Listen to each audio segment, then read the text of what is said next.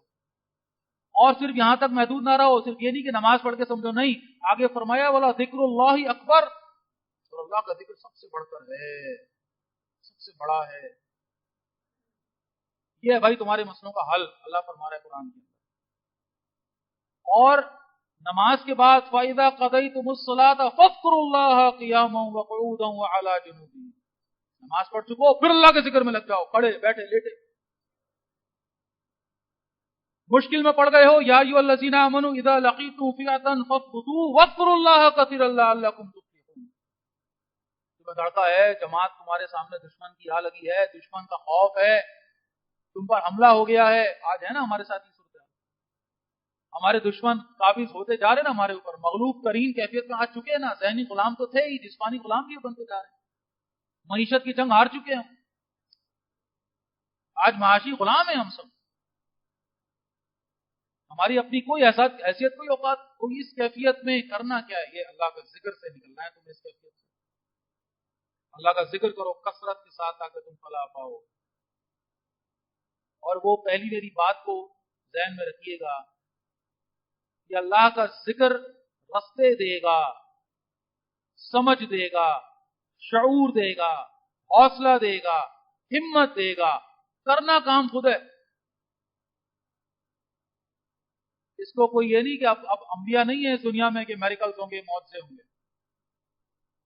خود رسول اللہ صلی اللہ علیہ وسلم نے دنیا کے اندر ساری محنت کی ہے انسانی سطح پر رہ کر، اور قرآن یہ اصول دیتا ہے جس کو خود اپنا خیال نہیں ہے اپنی حالت کو، جو قوم اپنے لیے اپنے آپ کو بدلنے کی محنت، اپنی ترقی کی محنت کرتی ہے، اللہ کو بھی پھر ان کی پرواہ نہیں، اللہ بھی پھر ان پر رحم نہیں کرتا۔ تو ذکر کو سمجھیے، اللہ کا ذکر، اللہ سے جڑ کر اللہ کا حوصلہ، اللہ کی طرف سے پائے جانے والا حوصلہ وہ لینے کا طریقہ ہے۔ ہوا مولاکم فنعم المولا ونعم النصیر، وہ تمہارا مولا ہے، وہ تمہارا کارڈ ساز ہے، وہ تمہارا پشت پناہ ہے، وہ ہے تمہاری بیک پر، کیا ہی خوب وہ پشت پناہ ہے، کیا ہی وہ تمہارا کارڈ ساز ہے، لیکن کب جب ہم اس کو اپنا رب مانیں، اور جب اس کو رب مانیں گے تو لازماً زبان سے اور حال سے اللہ کا ذکر ہے کہ جو چھلکے گا، پھر اللہ اللہ ہوگی۔ اب اس میں دیکھیے، جیسے میں بار بار عرض کر رہا ہوں کہ یہ ذکر کی ظاہری صورتیں جو رسول اللہ نے ہمیں سکھائی ہیں، افضل ذکر لا الہ الا اللہ ہے، سبحان اللہ آدھے میزان کو بڑھ دیتا ہے، الحمدللہ باقی کے نصف میزان کو بڑھ دیتا ہے، لا حول ولا قوت الا باللہ جنت کے خزانوں میں سے ایک خزانہ ہے۔ یہ ساری باتیں جمع کر لیجیے، اور کثرت اور پھر استغفار، جتنا استغفار ہم کریں گے اتنی آسانی سے ہمارے معاملات کنٹرول میں آتے چلے جائیں گے۔ اور اس میں شامل کیجیے درود، رسول اللہ صلی اللہ علیہ وسلم پر درود، یہ عبادتوں میں اہم عبادت، گناہوں کو معاف کرنے کا ذریعہ، اللہ کو راضی کرنے کا ذریعہ، مشکلوں سے، غموں سے، دکھوں سے نکلنے کا ذریعہ، دل کو نرم کرنے کا ذریعہ۔ دل اچاٹ ہے، نہیں لگ رہا، نیکی کی طرف راغب نہیں ہو رہا، نماز میں دل نہیں لگ رہا، تلاوت کرنے کو دل نہیں چاہ رہا، گناہ کی طرف ہے کہ کھنچتے چلے جا رہے ہو، درود پڑھنا شروع کر دو، درود پڑھنا شروع کر دو۔ جس حال میں ہو کوئی پابندی نہیں ہے، وضو ہے نہیں ہے، دکان پر ہو، مکان پر ہو، محلے میں ہو، کھیل میں ہو، میدان کہاں ہو، درود پڑھنا شروع کر دو۔ کس طرف منہ ہے کوئی مسئلہ نہیں ہے، درود پڑھنا شروع کر دو، ادب سے، احترام سے۔ ہاں، دل میں رسول اللہ کی عظمت اور ان کی محبت وہ اپنی جگہ ہے، یہ نہیں معاذ اللہ بات ہو رہی کہ الٹا سیدھا، نہیں، اہتمام کے ساتھ، محبت کے جذبے کے ساتھ بس درود پڑھنا شروع کر دو۔ 1 2 3 4 کے اندر اندر نہ افاقہ ہوا تو بات کرنا بھائی، یہ دل ایسے پلٹے گا، ایسے کیفیت بدلے گی، ایسے کوئی نماز تو بوجھ لگ رہی تھی ابھی آسان لگنے لگے گی، آزمائی شرط ہے، یہ وہ عبادت ہے جو اللہ کے پاس پہنچتی ہے، درود۔ اور جتنے درود کی کثرت ہو جائے سبحان اللہ، اور دل سے محبت سے خلوص سے پڑھے جانے والے درود کو فرشتے اہتمام کے ساتھ رسول اللہ تک پہنچاتے ہیں۔ تو مجھ سے بہتر تو میرا ذکر ہے جو ان کی محفل میں ہے۔ تو بھائی یہ زبانیں تر رہیں گی تو دل متوجہ رہیں گے، دل متوجہ رہیں گے تو مسئلے حل ہوں گے۔ ہمارا مسئلہ جھگڑا، بار بار بات کرتا ہوں، سکون قلب، اطمینان قلب، ٹینشن فری لائف اس وقت ایک ایسا فیسنیٹ ہمیں کرتی ہے۔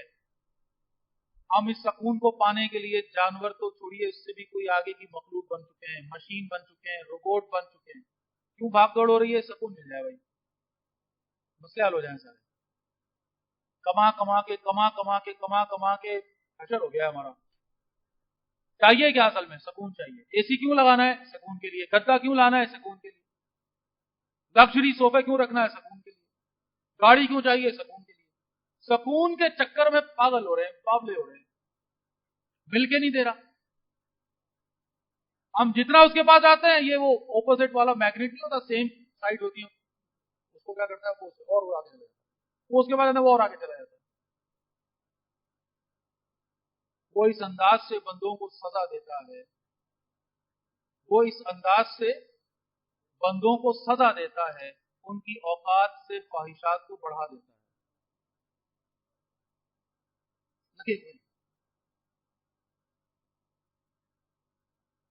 اس طرح سے لگے ہوئے ہیں کہ اپنے آپ کو بھولے بیٹھے۔ قرآن کہہ رہا ہے سورہ حشر میں، انہوں نے اللہ کو بلایا، اللہ نے ان کو اپنے آپ سے بلا دیا۔ بھولے بیٹھے ہم کون ہیں، ہماری کیا کیفیات ہیں، ہماری کوئی حیثیت ہے بھی کچھ نہیں پتا۔ انکانشیس قسم کی ایک عجیب مخلوق،